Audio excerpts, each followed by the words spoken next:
Hello friends, आपका स्वागत है हमारे चैनल में। तो आज हम सूट की कटिंग करेंगे। ये हमारा सूट का कपड़ा है, ये हमारा कढ़ाई वाले सूट का कपड़ा है। इसमें देखिए इस तरह से इसमें गला भी बना हुआ है, तो इसे हमें कटिंग करनी है। तो यहाँ पे देखिए जॉइंट है, बैक और फ्रंट दोनों पार्ट। तो यहाँ से हम धागे को खींच के यहाँ से धागे को खोल लेंगे और दोनों पार्ट को अलग कर लेंगे। तो ये हमारा फ्रंट पार्ट है और ये हमारा बैक पार्ट है। बैक पार्ट हमारा सिंपल है, प्लेन कपड़े में इसकी फैब्रिक प्लेन है। तो यहाँ से सबसे पहले हम बैक पार्ट की कटिंग करेंगे। तो यहाँ पर कपड़े को हम फोल्ड कर लेंगे, यहाँ से कपड़े को फोल्ड कर लेंगे। अपने चेस्ट के अकॉर्डिंग आप कपड़े को फोल्ड कर लीजिए। तो इस तरह से सबसे पहले हमें बैक पार्ट की कटिंग करना है, फ्रंट पार्ट को हम अलग रख लेते हैं। तो यहाँ से चलिए हम कपड़े को हमने डबल फोल्ड में ये बिछा लिया है और कपड़े को बराबर से कर लेना है। और सबसे पहले तो हमें देखिए जो भी आपका चेस्ट का मेजरमेंट हो उसका चौथाई भाग लेकर आपको 2 इंच एक्स्ट्रा मार्जिन लेते हुए कपड़े को फोल्ड कर लेना है। उसके बाद सबसे पहले हम लंबाई निकालेंगे। तो यहाँ से लंबाई हमारी है 39 इंच। तो यहाँ से 39 इंच पे हमें एक निशान लगाना है। और अब हम लेंगे 1/2 इंच शोल्डर जॉइंट के लिए और 2 इंच फोल्डिंग के लिए। तो यहाँ से हमारी टोटल लंबाई हो जाएगी 41.5 इंच। तो 41.5 इंच पे हम एक निशान लगा लेंगे यहाँ मार्जिन सहित। तो 41.5 इंच पे हम यहाँ इस साइड से भी निशान लगा लेते हैं। ये हमारा मार्जिन हो गया यहाँ पे शोल्डर जॉइंट करने के लिए और नीचे फोल्डिंग के लिए। 41.5 इंच हमारी टोटल लंबाई हो गई। तो यहाँ से लंबाई का निशान हमने लगा लिया है। अब ऊपर आते हैं हम शोल्डर के लिए। तो शोल्डर हमारा है 13 इंच। तो 13 इंच का हम हाफ लेंगे तो 6.5 इंच। 6.5 इंच पे हम यहाँ निशान लगाएंगे और जो भी आपका शोल्डर हो उसका आप वहाँ से 1/2 इंच एक्स्ट्रा लीजिए। तो यहाँ पे हमारा शोल्डर 6.5 इंच है, तो और हाफ हम लेंगे तो यहाँ पे हमारा 7 इंच हो गया आर्म होल। तो आर्म होल हमने 7 इंच पे निशान लगाया है। और यहाँ से अब हमें बैक पार्ट ये हमारा है, तो बैक पार्ट के लिए हम 1.5 इंच पे गोलाई देंगे। यहाँ पे 1.5 इंच पे निशान लगा लेंगे और 1.5 इंच पे निशान लगाने के बाद इसकी हम गोलाई दे देंगे। तो यहाँ से हमारे आर्म होल के लिए निशान लग गया और नीचे हमारी लंबाई के लिए निशान लग गया। अब हम लेंगे अपने चेस्ट का, आपका जो भी चेस्ट हो उसका चौथाई भाग ले लीजिए। तो यहाँ पे हमारा चेस्ट है 42 इंच, तो 42 का 4 पार्ट हो गया। यहाँ पे 10.5 इंच, 10.5 इंच पे एक निशान लगाएंगे। उसके बाद हमें यहाँ आर्म होल से नीचे निशान लगाना है 7 इंच पे। आर्म होल से यहाँ नीचे पर निशान 7 इंच पे, ये हमारे कमर के लिए हो गई। तो कमर हमारी यहाँ पे है 36 इंच।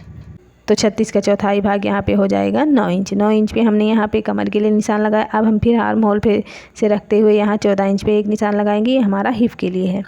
तो यहाँ पे हिप हमारी है, हिप भी हमारी 42 इंच ही है, ये हैवी साइज़ है। तो इस यहाँ पर भी हम 10.5 इंच पे एक निशान लगा लेंगे। तो अब यहाँ पे हमारा ये हो गया हिप के लिए और कमर और चेस्ट, तीनों निशान हमारे लग गए हैं। तो अब हम इस निशान को इस निशान से मिला लेंगे। तीनों निशानों को अब हमें मिला लेना है इस तरह से रखते हुए। तो अब हम नीचे लेंगे घेरे के लिए। तो यहाँ से घेरे के लिए निशान लगा लेंगे। तो घेरा भी हमारा है 42 इंच। तो 42 का चौथाई भाग यहाँ पे 10.5 इंच हो गया। 10.5 इंच पे एक निशान लगा के हम सीधी लाइन खींच लेंगे। तो यहाँ से हमने सीधी लाइन खींच लिया। ये हमारा हैवी सूट बनेगा। इस तरीके से कमर, हिप और यहाँ पे हमारा चेस्ट का निशान लग गया, नीचे घेरे का भी। तो अब हमें 2 इंच यहाँ एक्स्ट्रा लेना है मार्जिन के लिए। और यहाँ हिप साइज से हमें हिप साइड में हमें 1 इंच ही एक्स्ट्रा रखना है। यहाँ से अब हम नीचे 1-1 इंच में निशान लगाएंगे। तो 1-1 इंच पे हम यहाँ पे निशान लगा लेते हैं और अब हमें इन निशानों को ऊपर तक मिला लेना है। ये हमारा मार्जिन का निशान हो गया, इसी पे हमें कटिंग करनी है। तो हमारी ये मार्किंग हो गई है कंप्लीट। तो गले पे मार्किंग अभी हमने कटिंग नहीं करेंगे, हम बाद में करेंगे कटिंग। तो यहाँ पर हम कटिंग कर लेते हैं। जिस निशान पे हमने लगाया है वो वहीं पे रखते हुए अब हमें कटिंग कर लेनी है यहाँ पे। तो इस तरह से हमारी ये बैक पार्ट के सूट की कटिंग हो गई है।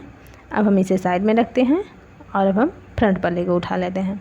तो हमारा कढ़ाई वाला है और यहाँ पे गला भी बना हुआ है। तो इसी के अकॉर्डिंग हमें गले का सेंटर लेना है और इस तरीके से कपड़े को पकड़ते हुए फोल्ड कर लेना है सेंटर में, क्योंकि यहाँ पे गला बना हुआ है। तो इसी तरीके से हमें इसमें करना है ताकि हमारा गला की जो कढ़ाई है वो छोटी बड़ी ना हो। बराबर से हमारे गले की कटिंग हो। यहाँ पे सेंटर बराबर से कर लेंगे गले की, कपड़े को बराबर से करते हुए।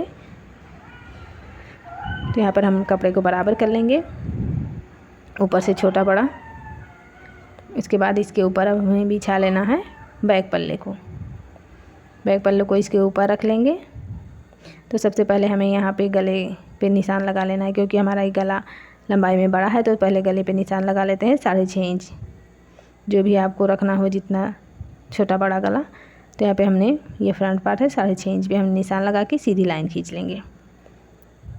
तो इस निशान तो हमारा लग गया। नीचे हमें देखिए फोल्ड नहीं करना है, क्योंकि हमारा यहाँ पे कढ़ाई बना हुआ है, बॉर्डर लगे हुए हैं। तो यहाँ पे हमें फोल्ड नहीं करना है, तो हमें फोल्डिंग का मार्जिन नहीं लेना है। अब हमें देखिए बैक पल्ले को इस तरह से उठाना है, और जो हमने निशान लगाया है उसी निशान पे रखते हुए हमें यहाँ पे इस तरह से बिछा लेना है। बराबर से कपड़े को कर लेना है, ताकि हमारा कपड़ा छोटा बड़ा ना हो। ये देखिए नीचे से हमें मार्जिन नहीं लेना है, ऑलरेडी हमारी कुर्ती ये फोल्ड है। बराबर से कपड़े को कर लेंगे, और अब इसी के अकॉर्डिंग हमें यहाँ पे निशान लगा लेना है। जिस तरीके से हमारा बैक पल्ला है, बस उसी को रखते हुए अब हम निशान लगा लेंगे। तो यहाँ पे हमें चेंजेस करने हैं फ्रंट पार्ट में। क्या, अभी हम आप लोगों को बताते हैं। तो सबसे पहले हम इसे हटा लेते हैं। अब हमें यहाँ पे आर्म होल में चेंजेस करने हैं। तो आर्म होल पे यहाँ हमारा फ्रंट पार्ट है, तो यहाँ पे फ्रंट पार्ट में हम 1/2 इंच डाउन करेंगे। यहाँ से सबसे पहले आर्म होल पे निशान लगाएंगे। 6.5 इंच पे हमने शोल्डर लिया था, और 7 इंच आर्म होल। तो यहाँ पे आर्म होल में हमने निशान लगा लिया, और यहाँ से अब हम 1/2 इंच और डाउन करेंगे फ्रंट पल्ले के लिए। तो यहाँ पर हमें 1 इंच पे निशान लगाएंगे, और यहाँ पे गहराई दे देंगे। आर्म होल की फ्रंट पार्ट में हमें 1/2 इंच डाउन करना होता है आर्म होल। अब हमें कटिंग कर लेनी है, तो इसकी हम कटिंग कर लेते हैं इसी मार्किंग पे रखते हुए। तो यहाँ से देखिए ये हमारे फ्रंट पल्ले की भी कटिंग हो गई है। तो हमारा फ्रंट पल्ला और ये हमारा बैक पल्ला, तो दोनों पल्ले की हमने कटिंग कर ली है। इस तरह से देखिए बहुत ही सरल और आसान तरीके से सूट की कटिंग हो जाती है। ये हैवी सूट बनेगा। इस तरीके से हमारी ये कढ़ाई वाले गले वाले की जो सूट होता है उसकी कटिंग हमें करनी होती है। तो हमारी कटिंग हो गई है कंप्लीट। अगर आप लोगों को वीडियो पसंद आए तो प्लीज़ लाइक शेयर कमेंट जरूर करिएगा। चैनल पर नए हैं तो सब्सक्राइब कर लीजिएगा। मिलते हैं नेक्स्ट वीडियो, तब तक के लिए धन्यवाद।